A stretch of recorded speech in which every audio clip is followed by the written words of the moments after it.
বুড়ো হয়ে গেলে ওক্তের অজুতে ওক্তের নামাজও পড়া যায় না।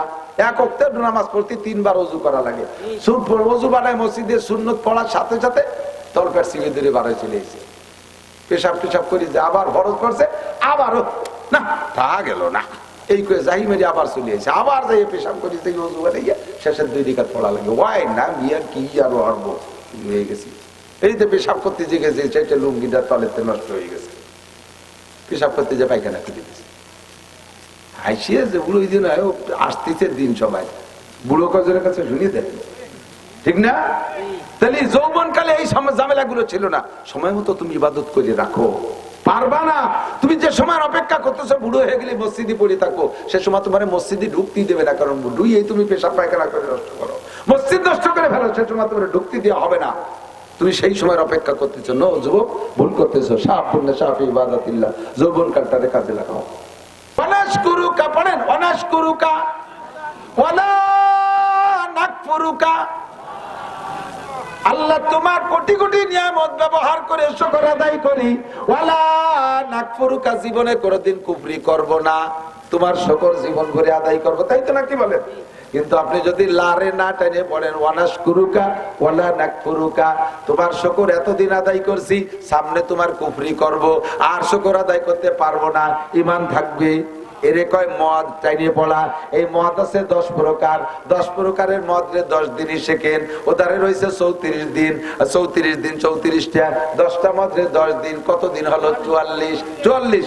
আর 17টা মাখরাজ আছে, হরফকে তার নির্দিষ্ট স্থান থেকে উচ্চারণ করে না পড়লে আরবিতে দারুণ ব্যস্কম হয়ে যায়, আকাশ পাতাল হয়ে যায়। যেমন কুল হুয়াল্লাহু আহাদ, বলো সেই আল্লাহ এক। বলো সেই আল্লাহ এক। এ জায়গা কফের জায়গা যদি কাপ পড়েন কুল হুয়াল্লাহু আহাদ, তরজমা হবে খাও সেই আল্লাহকে যে আল্লাহ একা। আল্লাহকে কত বড় রাক্ষস আইছে নামাজ পড়তে, ওই সেই আমারে খাই গেলে দিচ্ছে। কুল হুয়াল্লাহু আহাদ যদি বলেন আলহামদুলিল্লাহি রাব্বিল আলামিন, তাহলে তরজমা হবে সব প্রশংসা ওই আল্লাহর যে আল্লাহ রব্বুল আলামিন, সারা জাহানের প্রতিপালক। আপনি যদি আলহামদুলিল্লাহ হারে আমি কি অপ্রয়োজনীয় কথা বলতেছি? যদি অপ্রয়োজনীয় মনে করে চলে যেতে হবে। জীবন ভরে গোলাইছেন, সারা জীবন নামাজ পড়িয়ে কিয়ামতের ময়দানে খালি হাতে উঠবেন। খোদার কসম, 1 কোটি বার কসম খেয়ে বললাম, অশুদ্ধ পড়ার কারণে আপনার নামাজ হই নেই, আর সামনে যা পড়বেন তা হবে না। তারই সুপরামর্শ দিচ্ছি। তরজমা আলহামদুলিল্লাহি রাব্বিল আলামিন, সব প্রশংসা আল্লাহর, যেহেতু আল্লাহ সারা জাহানের প্রতিপালক, তাই তো? যদি আপনি আলহামদু চিকুন না করে বলেন আলহামদুলিল্লাহি রাব্বিল আলামিন, তরজমা হবে সমস্ত ছিঁড়া খেতা, পুরন কাপড়, ছিঁড়া নেকলা, ঝুলি খেতা আল্লাহর জন্য। আল্লাহ কয় তুমি দামি কাপড় পরে ছিঁড়া খেতা আমার জন্য নিয়েছো, নামাজ হবে? এই জন্য শুদ্ধ করে পড়ার জন্য 17টা মাকরাজ। 44 আর 17 কত হয়? 61। 44 আর 17 61 দিন তুমি সময় দিতে পারলা না। 10 বছর মেট্রিকে, আরে আইএ পাস করতে 12, বিএ পাস করতে 14, এমএ পাস করতে 16, নির্বাচন আর করোনা বাজে গেলে আরো 3-4 বছর পেছে বসে চলে যায়। 20টা বছর সময় লাগাইছো তুমি জেনারেল সার্টিফিকেটে, আল্লাহর কোরআনের সার্টিফিকেটের জন্য সময় দিতে পারো নাই। বুড়ো আমার কাছে হিসাব দিয়ে যাও, পেঁয়াজের ক্ষেত্রে কয়দিন, পাটের ক্ষেত্রে কয়দিন, ধানের ক্ষেত্রে কয়দিন, দোকানে কয় ঘন্টা, চার দোকানে কয় ঘন্টা, সিনেমা হলে কয় ঘন্টা, স্কুল কলেজে কয় ঘন্টা, মহিলা টেলিভিশনের সামনে কয় ঘন্টা, ফেসবুক আর ইউটিউবের ভিতরে কতটুকু সময় দিয়েছো, আল্লাহর কোরআনের জন্য কতটুকু সময় দিয়েছো। মমতাজ মনির খান আলমগীরের গান, আরে বিজয় সরকারের গান কি সুন্দর গাও। যেমন আছে এই পৃথিবী ঠিক তেমনই পড়ে রবে, সুন্দর এই পৃথিবী ছেড়ে একদিন চলে যেতে হবে। ভাই বলো আর বন্ধু বলো, কেউ না সাথে যাবে, সুন্দর এই পৃথিবী ছেড়ে একদিন চলে যেতে হবে। এই গানগুলো বিজয় সরকারের কণ্ঠে গাইতে পারো তুমি। আলহামদুলিল্লাহি রাব্বিল আলামিন, আর রহমানির রহিম, মালিক ইয়াউমিদ্দিন, ইয়াকা না'বুদু ওয়া ইয়াকা নাস্তাঈন। মহিলা তুমি আয়েশার কণ্ঠে কেন পড়া শিখলে না? খাদিজার কণ্ঠে কেন শিখলে না? ফাতেমার কণ্ঠে কেন শিখলে না? পুরুষ মানুষ 200 বছর বয়সে সালমান ফারসি রাদিয়াল্লাহু তাআলা আনহু আইসা মুসলমান হয়ে 200 বছরের বেশি বয়সে কলেমা পড়ে মুসলমান হইয়া এত বুড়ো মানুষ কোরআন পড়া শিখলো। আবু বকর, উমর, উসমান, আলী, তালহা, জুবায়ের, বিলাল, আম্মার, সুহায়ব, এত মানুষ বুড়ো কালে, যৌবন কালে, বিভিন্ন কালে পড়া শিখলো। তোমার সময়টা তুমি কোথায় কাটাইছো? কেন তুমি বুড়ো কালে কোরআন শরীফ পড়া শিখলা না? আমারে ফাঁকি দিয়ে এড়াই যাইতে পারবা না। লা তাজুলু কদামা ইবনে আদম। চার প্রশ্নের একটা প্রশ্ন হলো গোটা জিন্দেগীর হিসাব আমার কাছে দিয়ে যাও। একটু কি আমি বুঝতে পারছি? হিসাব কি দিতে হবে কি হবে না? একে দিতে পারবো বলেন? যে অবস্থায় আছি পারবো? মোটেই না। যারা নামাজ অশুদ্ধ কিরাত দিয়ে পড়ছেন, খোদার কসম নামাজ হয় নাই। ও নামাজের একাকত্বের জন্য 230 কোটি 40 লক্ষ বছর পুরা লাগবে। কেন তুমি কোরআন শরীফ শুদ্ধ করে পড়লে না? তাকবীরটা দেয়, ইকামতের বাপ কি? আল্লাহু আকবার, আল্লাহু আকবার, আল্লাহু আকবার, আল্লাহু আকবার, আশহাদু আন্না লা ইলাহা ইল্লাল্লাহ, আশহাদু আন্না লা ইলাহা ইল্লাল্লাহ। ও কি করবি? একা জীবন ভরে কই আসলাম? দলিল হলো জীবন ভরে কই আসলাম। পিসা হুজুরের ইকামতটাই আমি দিলাম, তাই কিছু করলো না। আর উনি পোহাইতে এসে ভুল ধরতেছে। তোমার পিসা হুজুরের তো হালুয়া খাতি হবে, পিসা হুজুরের তো তবারক নিতে হবে, তোমার বাড়িতে মুসা নিতে হবে বলে তোমার ভুল ধরে নাই। আমার মুসার দরকার নাই, আমার উম্মত বাঁচাইতে হবে। আমার মুসার দরকার, আমার উম্মত বাঁচাইতে হবে। একামত অশুদ্ধ আপনি দেবেন না। একামত চান কালা ফাইলা ভাই একামত দেবে। হ্যাঁ, আমি 30 বছর আজান দিয়ে আসতেছি, আর আমার এই বুড়ো কালে মুয়াজ্জিনিতে বাদ দিতেছে। আপনি আজান কি দিয়েছেন? কিচ্ছু হয়নি। কিছু হয়নি। আজান না হলে তো আল্লাহ ফেরত দিত। আজান তা তো দেয়নি। আল্লাহ এরকম ফেরত আজান দেয় না, ফেরত দেওয়ার সময় আছে।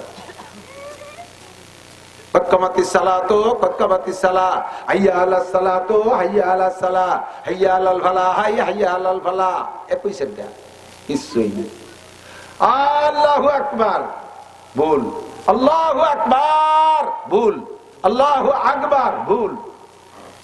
কব কি? কোনটা শুদ্ধ? আল্লাহু আকবার বলেন। আল্লাহু আকবার। আশহাদু আল্লা ইলাহা ইল্লাল্লাহ,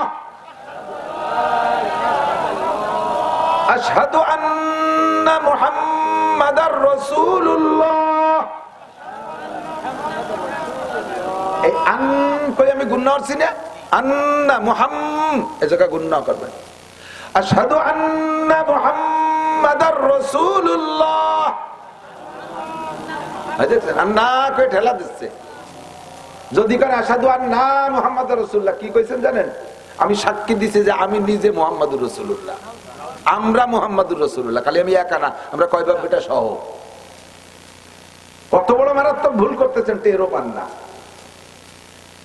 আবার যাই ইমাম সাহেবরা ভুল ধরে, হুজুর মোনাজাতে হাত অত অনেক উচলছেন কেন? মোনাজাতে এ জায়গা উচললেও ক্ষতি না, কিন্তু তুমি যে মায়ের খেয়ে বসে রয়েছো তা কি হিসেব আছে? তোমার ভুলটা কোথায় তা দেখো না। রাগ হচ্ছে না? আমি তো রাগ বানানোর চেষ্টা হচ্ছে, তা বলে হচ্ছে না। কি হয়? রাগ হলি না সে শুদ্ধ করার জন্য চেষ্টা করবেন, তা বলে রাগ হচ্ছে না। রাগ মানে আমার তো রাগ হচ্ছে না, কিন্তু নিজের ভুলের উপরে রাগ করি। কথা বলেন, এ ভুল হয়েছে কি হয় নাই? ভুল হয়েছে না? বহুত ভুল করছেন। ইমানে মুফাসসাল পড়াই আমি আমানতু বিল্লাহি ওয়া মালাইকাতিহি ওয়া কুতুবিহি। এই তো আমি তো ওই শোনার জন্য পড়াইছি। কুতুবিহি, কুতু হবে না দুদু, কুতুবিহি। আবার টানে কুতুবিহি, আবার কয় ওয়া কুতুবিহি। ওয়া ঠেলা দিলে আবার ভুল হয়ে গেছে। ওয়া কুতুবিহি না, কুতুবিহি, ওয়া কুতুবিহি। এখন কয় সালাম দিচ্ছে, যা কইতা ভুল হয় তা কব না। ওয়ারেও টানবেন না, কুতুরে তুরেও টান দেবেন না। জন্মের ভুল আপনি যা পড়তে চাচ্ছেন তা হবে না। কয় হুজুর যাই ভুল কই না কেন, আমার মন তো ঠিক আছে। তো এই জায়গা যদি মন ঠিক থাকলে থাকতে, তাহলে আরো মেলা জায়গা আমি ধরাই দিতে পারি। মা আপনার মা এমনি বাবি করে ডাকলেন, অসুবিধে? ভুল হবে না? মা আপনি তো জানেন যে মা তো মা, মার পেট দিয়ে হয়েছে, বাপের মধ্যে সন্দেহ থাকতে পারে, মার মধ্যে তো সন্দেহ নেই। তাই সে জায়গায় মার একটু বাবি করলাম, তাতে কি হবে? হবে না সপ্তাহ? বাপের জুড়ি বেলায় দেবে বড় ইয়ে শয়তান। এই তোর বাপি হয় নাকি? তো মা বউ তো বউ হয়, এমনি মোহাব্বত করে মা করে ডাক দিলেন, অসুবিধে? বোঝে নাই অসুবিধে? বউরে মা করলে অসুবিধে? কি কবে টের পাচ্ছে না? অসুবিধা হবে কিনা? আপনার তো বউ হয়, তা তো আপনি জানেন, এমনি মুহি যা কর না তাতে কি হবে? তা যদি তাই হয় যে বউ বউ হয় খালি মা করে ডাক দিছি, তাতে যদি ভুল হয়, আমার মন যত ভালো থাকুক, পড়ার মধ্যে ভুল করলে সে ভুল ভুল, ও ভুলে আপনার পড়া হবে না। জায়গায় আসতে হবে। মুখে যেটা বলবেন ওইটার উপরে ফয়সালা, মনেরটার উপরে ফয়সালা না। আগেই বলছি, মুখ দিয়ে যে কথা বের হবে ফেরেশতা ওইটা লিখবে, অন্তরের ভিতরে হাজারো কুকল্পনা করেন সেইটা ফেরেশতা লিখবে না। এই জন্য হুজুর বলেন, তুমি মনে মনে বিশ্বাস করো আল্লাহ আছে, রসুল আছে, কোরআন আছে, সব আছে, কিন্তু তোমার মোমেন ধরা হবে না। ইকরার বিল লিসান মান কানা আখিরু কালামিহি লা ইলাহা ইল্লাল্লাহ, মরার আগে জমানে লা ইলাহা ইল্লাল্লাহ হইতে হবে। ভিতরে থাকলে কাজ হবে না, মুখে বলতেই হবে শুদ্ধ করে লা ইলাহা ইল্লাল্লাহ মুহাম্মাদুর রাসূলুল্লাহ। মা বোনরা যে কত অলস, আপনারা পুরুষরা একটু তালিমি বসেন বা দুই একখান বই পুস্তক পড়েন, বিটিকে বই কিনে দেবেন, দেখবেন যে বই সটি পড়িয়ে একেবারে ধুমো বাইশতে হয়ে গেছে, খুলিও দেখবে না। যদি কোনো মহিলার টিস্যু ব্যবহার করার অভ্যাস না থাকে, কুলুক ব্যবহার করার অভ্যাস না থাকে, ওই টিস্যু কিনে দিয়ে আপনি তবলিগে যাবেন, সিললে দিয়ে এসে দেখে এসে দেখবেন যার মধ্যে মাকড়সা বাসা বাঁধিয়ে টাইট হয়ে রয়েছে বলিয়ে, ও বিটিও খুলিও দেখে নেই, যেরকম তা সেই রকমই রয়েছে। কুলুকের হিসাব নেবেন যে এক বান্ডিল টিস্যু তোমার এতদিন চলে কে? পুরুষটা পেশাবে ঢিলা ব্যবহার করবে, পায়খানায় তো করবেনি, পেশাবে ঢিলা ব্যবহার করবে, পায়খানায় তো স্বাভাবিকভাবে করাই লাগে, কারণ হাতে ময়লা মাখায় একটা ঘৃণা লাগে, কিন্তু পেশাবে অনেক পুরুষ ঢিলা ব্যবহার করে না, জায়গায় পেশাব করে পানি দিয়ে ধুয়ে চলে আসে, আটা দেওয়ার পরে দুই তিন ফুট টপকা, এটুক যায় কোন জায়গা? কাপড়ি মাখাবে আর রানে মাখাবে, আপনার শরীর নাপাক, কাপড় নাপাক, নামাজ বাতিল। আর পায়খানাটা তো করবেনি, পায়খানার ঢিলা ব্যবহার। মহিলাদের পেশাবে ঢিলা নাই, তবে পায়খানায় বাধ্যতামূলক, পুরুষের চাইতে মহিলাদের জরুরত বেশি। ঢিলা ব্যবহার না করলে হাতের ভিতরে ময়লা থাকে, তাড়াহুড়া করে সাবান দিয়ে ধুই নাই, মাটি দিয়ে পরিষ্কার করে নাই, ওই অবস্থায় সে মই মশলা বাইটে বুটে আপনারা খাওয়াই দিছে। সামান্য সামান্য করতে করতে বছরে, সারা বছরের তা গোসালি এক অক্তের পায়খানার সমান হয়ে যাবে না? কি খান খাওয়াইছে আমার চিন্তা। এই মহিলাকে কাছ থেকে কুলুকের হিসাব নেবেন, ও জাতি জম্বের অলস, খুব গাফেল। আল্লাহু আকবার। উমরিহি ফিমা আপনা, চার প্রশ্নের এক প্রশ্ন, গোটা জীবনের হিসাব দেওয়া লাগবে কি লাগবে না? 61 দিনে কোরআন পড়া শিখো, কোরআন যদি পড়া শুদ্ধ হয় আল্লাহর রহমতে বাকি সবগুলো শুদ্ধ হয়ে যাইবে ইনশাআল্লাহ। 2 নম্বরে আন শাবাবি ফিমা আবলা, এ আমার দোকানদার ভাইরা যারা আছো, আমার স্কুল কলেজ সোনালক্ষ্মী যারা আছো, যুবক যারা আছো, আমার দিক তাকাও, এদিক তাকাও। যৌবন কালের হিসাবটা কিন্তু একটু আলাদা হবে। 70-80 বছরের হিসাব তো যদি হয়ে যাওয়ার মধ্যে সবই আছে। তারপর আবার নবী যৌবন কালের সম্পর্কে আলাদা করে বললেন কেন? কয় যৌবন কালটা ভেরি ভেরি ইম্পর্টেন্ট টাইম। এই টাইমে ইবাদতও বেশি করা যায়, এই টাইমে গুনাহও বেশি করা যায়। যৌবনকালে নেকিও বেশি করা যায়, গুনাহও বেশি করা যায়। কতক্ষণ? যৌবনকালে চুরি করা যায়, ডাকাতি করা যায়, লুচ্ছবি করা যায়। যৌবনকালে সারা রাত মদ গাঁজা আবার খাওয়া যায়। যৌবনকালে সারা রাত দাঁড়ায় দাঁড়ায় তাহাজ্জুদ পড়া যায়। যৌবনকালে সারা রাত দাঁড়ায় দাঁড়ায় ইবাদত বন্দেগী করা যায়। আবার বাইসাইকেল চালায় ইস্তেমায় যাওয়া যায়। যৌবনকালে বাইসাইকেল চালায় চরমোনায় যাওয়া যায়। আবার শীতকালে গভীর রাত্রে ওইটা গোসল করে তাহাজ্জুদের নামাজ পড়া যায়। বুড়ো হয়ে গেলে ওক্তের ওযুতে ওক্তের নামাজও পড়া যায় না। এক ওক্তের নামাজ পড়তে 3 বার ওযু করা লাগে। ওযু বানায় মসজিদের সুন্নত পড়ার সাথে সাথে তরকার সিঁড়ি ধরে বাড়ায় চলে এসে পেশাব টেশাব করি যে আবার ফরজ করছে, আবারও না তা গেল না, এই করে যাই মেরে আবার চলে এসে আবার যাই পেশাব করি যে ওযু বানাইয়া শেষের 2 রিকাত পড়া লাগে। ওয়াই না মিয়া কি আরো হারবো হয়ে গেছি। এইতে পেশাব করতে যে গেছে সেটা লুঙ্গিটা তলেতে নষ্ট হয়ে গেছে, পেশাব করতে যে পায়খানা করে দিয়েছে। হাসিয়ে যে বুড়ো ওই দিন আসতেছে দিন সবাই বুড়ো কজনের কাছে শুনিয়ে দেন, ঠিক না? তাহলে যৌবনকালে এই ঝামেলা গুলো ছিল না। সময় মতো তুমি ইবাদত করে রাখো, পারবা না। তুমি যে সময় অপেক্ষা করতেছো বুড়ো হয়ে গেলে মসজিদে পড়ে থাকো, সে সময় তোমার মসজিদে ঢুকতেই দেবে না, কারণ বুড়োই তুমি পেশাব পায়খানা করে নষ্ট করো, মসজিদ নষ্ট করে ফেলো, সে সময় তোমার ঢুকতে দেওয়া হবে না। তুমি সেই সময় অপেক্ষা করতেছো। নো যুবক, ভুল করতেছো। সাফ বললে সাফ ইবাদাতিল্লাহ, যৌবনকালটারে কাজে লাগাও। আল্লাহ 3 নম্বরে আন মালিহি মিন আইন ইকতাসাবা ফিমা আনফাকা, মাল থেকে কিভাবে কামাই করছে জবাব দিয়ে যাও। চুরি করে কামাই করে মসজিদ বানাই দিলে কাফের হয়ে যাইবা, আবার হালাল ভাবে কামাই করে যদি হারাম ভাবে খরচ করো তাও তুমি কাফের যদিও না হবে গুনাহগার হইবা। দোকানদার ব্যবসায়ী যারা আছেন ভাইরা এদিক থাকেন, বাজার তো বাজার, আমার দোকানদার ভাই যারা আছো একটু প্রতিজ্ঞা করো তো, মুসলমান যে কয়জন আছো, আজকে থেকে আজান হইলে আমি আর একটা মালও 1 টাকার মালও বিক্রি করবো না, সঙ্গে সঙ্গে শর্ট করে শাটার বন্ধ করে দিয়ে মসজিদে চলে যাব। তুমি এই যে 15 মিনিট কিনা বেচা করলে না বা আধা ঘন্টা ছেড়ে দিয়েছো, তুমি মনে করতেছে এই টাইমে কত বড় খদ্দেরই যেন আসতো রে, আর এই হুজুরির কাছে ওয়াদারির হাতে ধরে একটা ঠগা খালাম, এইগুলো একটু গুনগুনি হতেছেন। আপনাকে আল্লাহ তাআলা নামাজ পড়ে যাওয়ার পরে এমন একটা দুটো কাস্টমার দিতে পারে যেই কাস্টমার গুলো ওই 20 মিনিটের মধ্যে আসতো না, বা তারা ওই 20 মিনিট ধরে যারা কিনা বেচা করছে তাদের চাইতে আল্লাহ তাআলা একটা কাস্টমার দিয়ে আপনাকে বাড়াই দিতে পারে। পারে কি পারে না? নগদে টাকা বাড়ায় না দিলেও আর একটা বরকত আছে, এদিক খেয়াল করেন, শুনতেছেন তো আমি তা বলতেছি। আর একটা বরকত আছে, সেটা হলো যেই লোকটা নামাজের টাইমও নামাজ না পড়ে কিনা বেচা করে 20,000 টাকা লাভ করছে, আল্লাহ তাআলা ওর 20,000 টাকা চোর দিয়ে, ডাকাত দিয়ে, মামলা দিয়ে, পুলিশ দিয়ে, ডাক্তার দিয়ে, কবিরাজ দিয়ে, ঘরের দোকানে আগুন লাগাই দিয়ে, তারপরে মাইয়ে চলে গেছে আর একজনের সাথে সাওয়ালে একবারে সাইড দিয়ে নিয়ে উঠছে, বউডা রাত্রি হারাই চলে গেছে, এই নানান কিছু দিয়ে ও 20,000 টাকা আদায় করে নিতে পারে। পারে পারে পারে আর আপনি সেই 20,000 কামাই করেন নাই, নামাজের পরে এসে মাত্র 50-100 টাকা কামাই করছেন। রোগ নাই, শোক নাই, একটা গ্যাস্ট্রিকের বড়ি কিনে খাওয়া লাগে না, একটা বাচ্চা সিজারে ওয়ানো লাগে নাই, মাইগুলোর বিয়ে হয়ে গেছে, মোটা টাকা দিয়ে জামাইরা নিয়ে চলে গেছে, তারপরে ছেলে বিয়ে করছে, শ্বশুর বাড়ি থেকে 50 লাখ টাকা পেয়ে গেছে, সারিয়াতে ভাই লাভ আসা শুরু হয়ে গেছে, কারণ আপনি আল্লাহর সময় দিয়েছেন, আল্লাহ আপনার ওই সময়ের বরকত অন্যভাবে দিয়ে দিয়েছে। কথা কন না কেন? বোঝেন নাই কথা আমি যা বলছি? কাজেই আমি এই প্রতিজ্ঞা করতে পারি, সদস্য হুজুর শামসুল হক ফরিদপুরি রহমাতুল্লাহ আলাইহির কাছে খুলনা বড় বাজারের বহুত বড় একজন ব্যবসায়ী, সেই কালে বড় বাজারের সবচেয়ে বড় ব্যবসায়ী উনি, ওই লোকটা সদস্য সাহেবের গুণকীর্তন শুনে হুজুরের কাছে মুরিদ হতে আসছে, হুজুর আমি আপনার কাছে বায়াত হবো। হুজুর কয়, মিয়া তুমি এত বড় ব্যবসায়ী, তুমি আরো নিজে এতে ব্যবসা করো, তুমি আমার কাছে বায়াত হতে পারবো না। কয় না হুজুর আমি আইসি প্রতিজ্ঞা করে হবই। হুজুর কয় তোমারে ওয়ান টেস্ট, 1 বছরের একটা সবক দিয়ে দেয়, মুরিদ করবো না, 1 বছর পরে মুরিদ করবো যদি এই সবকে তুমি টিকতে পারো। কি সবক? 1 নম্বর সবক হলো তোমার দোকানে যত ডেট ফেল মাল আছে ওইগুলো বের করে দিবা, এর সাথে প্রত্যেকটা মালের দোষ গুণ বলে দিবা, আমার মালের এই দোষ আছে, এই গুণ আছে, যার মনে চায় নেবে সে, যার মনে চায় না নেবে না। চক্ষু বন্ধ করে হিসাব করে দেখে দোষ কইতে গেলে 12 আনা মাল বের করে ফেলানো লাগে, দোষী মাল 12 আনা, সাইডে না আছে ভালো। 2 নম্বর হলো আজান হওয়ার পরে টুপলায় পেঁয়াজ দেছো, আজানের আগে টুল্লা পেঁচাচ্ছ একজনে, সে সময় তো টুল্লা বান্ধা ছিল, আমি তো সব পলিথিন হয়ে গেছে, মনে আছে নাকি মুরব্বীরা? হ্যাঁ, ওই পদ্মা পাতায় দিয়ে লবণের টুল্লা, মনে আছে না?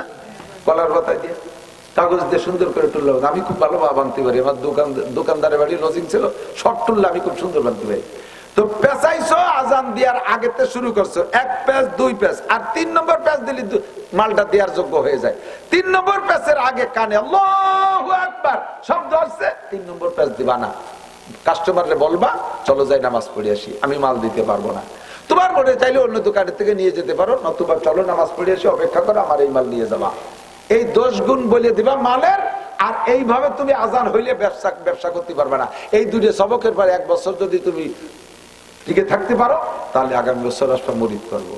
ও কয় জি ইনশাআল্লাহ। চলে গেছে, যাইয়ে আগে দোষী মাল যেগুলো নজরে সব বের করে কাঙ্গে ফেলাই দিছে, এরপরে যেগুলো একটু কম বেশ আছে সবগুলো 10 গুণ বলে দেওয়া শুরু করছে। এতে সমস্যা নেই, এতে কাস্টমার ভালো হয়েছে, বাড়ছে, কিন্তু মুশকিল হয়ে গেছে এক জায়গায় টুল্লায় আর একটা পেঁয়াজ দিয়ে দিতে পারে। সেই সময় আজান হয়েছে, টুল্লাটার দোকানের মধ্যে দিয়ে কয় চলো নামাজ পড়ে আসি, আর না তোমার যদি ভালো না লাগে আর এক দোকানেতে নাও, এ মাল দেবো না। এই লোক সব খেপিয়ে গেছে, সুফির বিটা সুফিয়ে গেছে, দরবেশ হয়ে গেছে, ওর দোকানে মাল কিনা যায় নাকি। এই করিয়া আস্তে আস্তে কাস্টমার মাসখানিক বেশ ঘাটতি হয়ে গেছে। এখন তো মনের ভিতরে দেড়টা বাড়ছে শুরু হয়ে গেছে। 1 মাস পরের থেকে আল্লাহ পাক বরকত শুরু করছে। সমস্ত কাস্টমাররা কয় 1 নম্বর নির্ভেজাল নির্দোষী মাল যদি পাইতে হয় ওই দোকানে যাইতে হবে, অন্য সব জায়গা ভেজাল, মাপে ভালো, সবকিছু ভালো, তবে মুশকিল হলো লোক আজানের পরে আর দেবে না। কাজে যা কিনার দরকার 2 আজানের মাঝখানে যে কিনে আনতে হবে। 2 আজানের মাঝখানে এমন কিনা বেচা, পুরো বাজার বন্ধ হয়ে গেছে, সব ওনার কাছে মাল ভালো। এরপরে 1 বছর পরে আইসে আরো সম্পাদক হুজুরি দরবারে বহুত আগিয়ে নিয়েছে, হযরত খবর নিয়ে দেখেন আমি আপনার 2 সবকে সফল। হুজুর তারে বায়াত করে নিয়েছে। প্রতিজ্ঞা করেন, প্রত্যেকটা নেক কাজের ব্যাপারে একদম শক্ত প্রতিজ্ঞা করেন। আজান হবে তো দোকান শাটার বন্ধ হবেই হবে, আমি আর 1 টাকারও কিনা বেচা করবো না ইনশাআল্লাহ। আল্লাহ তাআলা পরে যে বরকত দিতে পারে কি পারে না। খানা খাইবেন, এদিক তাকান, প্লেটের খানা খাইয়া দস্তারখানে, পুরো দস্তারখানের ভিতরে পড়ে যা খানাটা খুঁটে খাবেন, আল্লাহ তাআলা বরকত বাড়ায় দেবে। পড়ে যা খানা খুঁটে খাইলে বরকত, রুজির বরকত বাড়ে। হযরত উসমান গনি আল্লাহ রাসূলের কাছে যে নালিশ করছে, হুজুর আমার এই সম্পদই আমার কইছে সর্বনাশের গুরু। আগে ইবাদত বন্দেগী যা করতাম, এই যে খালি বাড়তি তালে রয়েছে, আমি তো বড় বিপদে পড়ে গেছি। আমার মন চাই ইবাদত করতে পারি না, দোয়া করেন আল্লাহ আমার সম্পদ কমাই দিই। আপনারা কি চান নাকি এরকম কেউ? একজনও চান? আমি নিজেই চাই না, আমি আরো চাই যে আল্লাহ আমার দিই। আর উসমান কয় যে আল্লাহ আমার সম্পদ কমাই দেন, আমার ইবাদত বন্দেগীতে ত্রুটি আছে। হুজুর কয় উসমান ওভাবে তো বলা যায় না, তোমার একটা আমল শিখে দিচ্ছে, এই আমল করলে পরে তোমার সম্পদ আস্তে আস্তে কমে দেবে। বলে কি? পড়িয়ে যা খাওয়ার, যেটা হাতেতে পড়ে গেছে ওইটা খুঁটিয়ে খাবা না, আস্তে আস্তে আস্তে আস্তে দেখো যে সম্পদ ডাকতে শুরু হয়ে গেছে। উসমান কি এই কি ওয়াইনি কি খাবার, এই পড়ে গেলি উঠোই খাবো না। আচ্ছা তারপরে যে তোমার ইবাদত বন্দেগীতে সুবিধা হবে, খাবো না। উটের পিঠে বসে উসমান খেজুর খাচ্ছে, একটা খেজুরের অর্ধেক খাইছে আর অর্ধেক হাতেতে ছুটিয়ে সে মাটির বালির মধ্যে পড়ে গেছে। সে উঠ ইতে বাইয়ে চাইয়ে নামিয়ে সেইটুকে উঠইয়ে ধুয়ে মুছে পরিষ্কার করে তাই খাচ্ছে। হুজুর দূরিতে দেখে উসমান তুমি করি বাবা, প্লেটেতে পড়ে তাই মানুষ খায় না, আর তুমি যে উঠ ইতে নামিয়ে খাচ্ছা, তোমার কাছে ঘুটিয়ে খাবা না, তুমি যে উঠ ইতে নামিয়ে আজক্ষণ খেজুর ঘুটিয়ে খাওয়া বালির মধ্যে, তুমি করি বাবা না কোনোদিন। বরকত আছে এর ভিতরে। প্লেট সুন্দর করে পরিষ্কার করে চাটিয়ে খাবে, দরকার জিম্বে দিয়ে চাটিয়ে খাবেন। কে কি বললো তো আমার কি, ওই যে টুটু রয়েছে না, ওর মধ্যে বরকত। 1 কেজি চালের ভাত খেলাম, তাতে পেট ভরলো না, একটু খুদির ভাতের মধ্যে হবে, আইঠের মধ্যে বরকত। আরে বেটা বরকত মানে পেট ভরা না, বরকতের অনেক কিছু। 1 কেজি চাউলের ভাত খাইছেন, ওর মধ্যে খাদ্য পয়জন, ফুড পয়জন ছিল, পেটের মধ্যে যাইয়ে উড়া মুড়া দিয়ে ভুলা ফুলা দিয়ে আষাঢ়িয়ে মেঘের মতো গুলুম করে ডাক দিয়ে লুঙ্গি 3 নষ্ট হয়ে যা খাইছো সে 1 কেজি ভাত পেটে দাঁড়ালো না। কিন্তু ওই যে আইঠে রয়েছে না কোনায়, ওই আইঠের মধ্যে আল্লাহ ঔষধ রেখে দিয়েছে, ওই আইঠে টুক সাইটে খাইলে ওইটুক পেটে গেলে তোমার 1 কেজি চাউলের ভাত হজম হতো। এই গেল তোমার বরকত। আর ওই মেঘের মতো ডাকতো না, দাস্ত বমি কলেরাও হতো না। এর নাম বরকত। এর নাম কি? কথা কি বোঝা গেছে? 4টে জিনিসের হিসাব হবে। 3টে বললাম, কোত্থেকে কামাই করছেন, কোথায়। কসম খাইয়া মাল বিক্রি করবেন না, মিথ্যে কসম খাইয়া। আল্লাহর কসম যদি 1 টাকা লাভ করি, আমরা কাস্টমাররা মনে করছি কিনা দামে দিয়েছে, অথচ আপনি 300 টাকা লাভ করে নিয়ে গেছেন। এই যে মিথ্যে কসম খাইয়ে যে লাভ করছেন, এই টাকা আপনি রাখতে পারবেন না, যে কোনো ভাবে বেরোয় চলে যাবে। হারাম ঢোকে রাইফেলের গুলির মতো, ছোট্ট গুলি জট্টু গট্টুক ঢোকে, পিছন দিয়ে বুগলা নিয়ে বেরোয় যায়। প্রত্যেক হারাম ওইভাবে ঢোকে, সাবধান। 4 নম্বর হলো মাজা আমিলা বিমা আলিমা। কোন কথা কইনি, অনেক কথা বলছি না, এই কথাগুলোর একটা অস্বীকার করতে পারবেন না। আজকে থেকে আমলের প্রতিজ্ঞা। তো 1 নম্বরে নামাজের প্রতিজ্ঞাটা করি, পড়তে পারবো না ইনশাআল্লাহ, নামাজ পড়বো না। একটু কোরআন শিক্ষা করার একটু প্রতিজ্ঞা করা যায় কোন তো? যায়। আমাদের দেশের মানুষের তো বহুত বড় সুযোগ, ঘরে ঘরে মাদ্রাসা, পাড়ায় পাড়ায় মাদ্রাসা, গ্রামে গ্রামে মাদ্রাসা, ঠিক না? আল্লাহ কবুল করুক, বলেন আমিন। দুনিয়ায় সবচাইতে প্রথম ঘর কোন ঘর কোন তো? আপনার দাদার ঘর, আপনার বড়দাদার ঘর, বাংলাদেশ জাতীয় সংসদ ভবন। কোন ঘর? কাবা ঘর সবচাইতে প্রথম। কাবা ঘর বানানোর পরে ফেরেশতা দিয়ে বানাইছে আল্লাহ তাআলা, পরে আদম আলাইহিস সালাম আসছে। নূহ আলাইহিস সালামের প্লাবনের সময় ধ্বংস হয়ে গেছে, কিচ্ছা সবাই জানেন। ইব্রাহিম আলাইহিস সালামকে আল্লাহ তাআলা কাবা ঘর পুনঃসংস্করণ করাইছে। এই সময় 1 মুঠ বালি রয়ে গেছে, 1 মুঠ বালি। এই বালিটুক কোন জায়গা কি করবে? আল্লাহ তাআলা বললেন, ইব্রাহিম বালিটুক বুনই দাও। যাবে কতদূর? সারা পৃথিবীতে যাবে। এর একটা কণা যে জায়গা পড়বে কিয়ামতের আগে, সেখানে একটা মসজিদ হবে। আল্লাহ ইব্রাহিম আলাইহিস সালাম বুনই দিয়েছে, ফেরেশতার মাধ্যমে পৌঁছে গেছে, তারই একটা দানা আপনাকে এখানে পড়ছে। এবার আল্লাহ পাক বলেন, এই ঘরগুলো তোমাদের না, বানাবা তোমরা টাকা দিয়ে, তোমাদের টাকা দিয়ে মসজিদ বানাবা, কিন্তু ঘরের নাম কার ঘর? মসজিদ কার ঘর?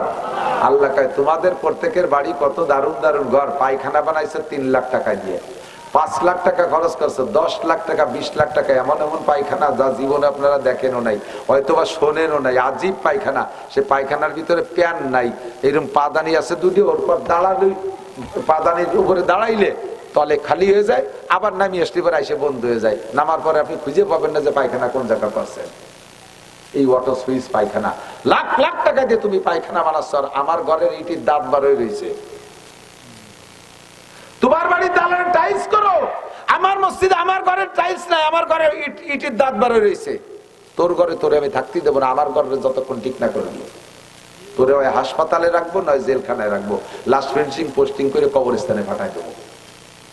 আমার ঘর খালি ডলার, তোর ঘর রেখে দালান বানাবি। এই জন্য আল্লাহর ঘরটাকে আগে রাখতে হবে। আল্লাহ পাক বলেন, ইন্নামা ইয়ামুরু মাসাজিদাল্লাহি মান আমানা বিল্লাহ। যদি কেউ মোমেন বলতে চাও, তাহলে আমি তার একটা সার্টিফিকেট দিয়ে দিই, তুমি চিনে না ওই লোকটাকে মোমেন বলতে পারো, যেই লোকটা আল্লাহর ঘর মসজিদ নির্মাণ করে, মসজিদে সাহায্য করে, মসজিদে দান করে, মসজিদ ঝাড়ু দেয়, মসজিদ আবাদ করে, 5 ওয়াক্ত মসজিদে যায়, তাকে তুমি মোমেন বলতে পারো। আর যারে তুমি মোমেন বলবা, আমিও তারে মোমেন বলবো। আর আমি যারে মোমেন বলবো, তার সম্পর্কে আমি সূরা মুমিনুনের ভিতরে বলে দিলাম, কদ আফলাহাল মুমিনুন, সমস্ত মোমেনরা সফল, তাদের জন্য রয়েছে ফিরদাউসি নুজুলা, জান্নাতুল ফিরদাউসে সমস্ত মোমেনদের মেহমানদারি হবে। তা আমরা সবাই মিলে এই বাজারে, কমিটি বাজারে তো অনেক দোকানদার আছেন, আপনারা বাইরের কালেকশন না, আপনাদের ইনকাম থেকে একটা অংশ আল্লাহর ঘর মসজিদে দেবেন, আল্লাহর ঘর মসজিদে দেবেন। আপনি এই ঘরে একটা টাকা দেবেন, আল্লাহ পাক আপনাকে মক্কা মদিনা জিয়ারত নসিব করবে, কাবা ঘর জিয়ারত নসিব করে। হজে যান নিয়ত আছে না ইনশাআল্লাহ? হজে যান নিয়ত আছে আপনাদের? কার কার দেখি হজে যান নিয়ত কার কার? আমার নিয়ত আছে। আমি আমার 2 ছেলের পাসপোর্ট করতে দিয়েছি, ছোট 2 ছেলে, রমজানের পরে সেই 2 ছেলে নিয়ে উমরায় যাবো ইনশাআল্লাহ। যাবেন তো হজে উমরায় যাবেন তো ইনশাআল্লাহ? আল্লাহ সবাইকে কবুল করুক। তো হজে যাইতে উমরায় যাইতে অনেক টাকা লাগে, রমজানে উমরায় যাইতে শুধু ভিসা আর টিকিট খরচ লাগবে 2.5 লাখ টাকা, আর আনুষঙ্গিক আপনার খরচ, আপনার রমজানের আগে পরে গেলে একটু খরচ কম হবে। তো এত টাকা লাগবে, আল্লাহ পাক দিয়ে দেবে। আল্লাহকে আমার ঘরে 100, 200, 500 টাকা দিয়ে দাও, আমি তোমাকে হজ উমরার টাকার ব্যবস্থা করে দেবো।